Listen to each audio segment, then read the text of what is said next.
কংগ্রেস থেকে বহিষ্কারের পর প্রাক্তন কংগ্রেস নেতা ও রায়গঞ্জের প্রাক্তন লোকসভা প্রার্থী আলী ইমরান রমজ ওরফে ভিক্টর দাবি করেছেন, দলীয় গঠনতন্ত্র ও প্রাকৃতিক ন্যায় বিচারের নীতি লঙ্ঘন করে তাকে শোকজ, সাসপেন্ড এবং বহিষ্কার করা হয়েছে। কলকাতায় প্রকাশিত এক বিবৃতিতে তিনি জানান, প্রথমে সামাজিক মাধ্যমে নিজের সাসপেনশনের খবর জানতে পারেন এবং আত্মপক্ষ সমর্থনের পূর্ণ সুযোগ না দিয়েই তাকে বহিষ্কার করা হয়েছে। তিনি দাবি করেন, 2022 সালে কংগ্রেসে যোগদানের পর উত্তর দিনাজপুর সহ রাজ্যের বিভিন্ন এলাকায় দলের সংগঠন মজবুত করতে ভূমিকা রেখেছেন এবং 2024 সালের লোকসভা নির্বাচনে রায়গঞ্জে প্রায় 2.63 লক্ষ ভোট পেয়েছেন। আলী ইমরানের অভিযোগ, ইসলামপুরকে পৃথক জেলা করার দাবিতে আন্দোলন ও বিভিন্ন রাজনৈতিক অবস্থানের কারণে তিনি দলের একাংশের বিরাগভাজন হন। পাশাপাশি বর্তমান প্রদেশ কংগ্রেস নেতৃত্বের সমালোচনা করে তিনি দলের দিশাহীনতার অভিযোগ তোলেন এবং তার বহিষ্কারের নেপথ্যে রাজনৈতিক চক্রান্ত থাকতে পারে বলেও ইঙ্গিত দেন।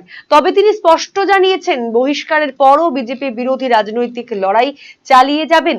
এ বিষয়ে পশ্চিমবঙ্গ প্রদেশ কংগ্রেসের কোনো আনুষ্ঠানিক প্রতিক্রিয়া এখনো মেলেনি।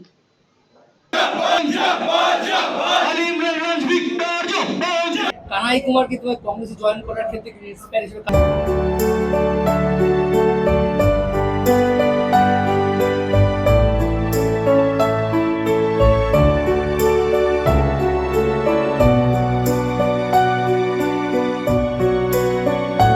এখন আপনার প্রিয় রায়গঞ্জ শহরের বুকে মোবাইল এবং নানান ধরনের নিত্য প্রয়োজনীয় ইলেকট্রনিক্স এবং ইলেকট্রিক সামগ্রীর বিশাল সম্ভার অত্যন্ত সুলভ মূল্যে এই সমস্ত সামগ্রী পেতে আজই আসুন মুক্তি স্টুডিও ও সুপার কালেকশনে।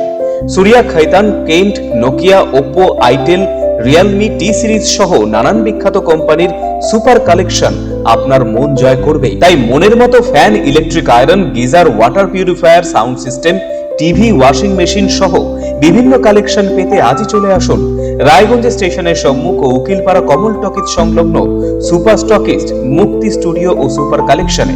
মুক্তি studio and super collection, station road, Mohanbati, Raiganj.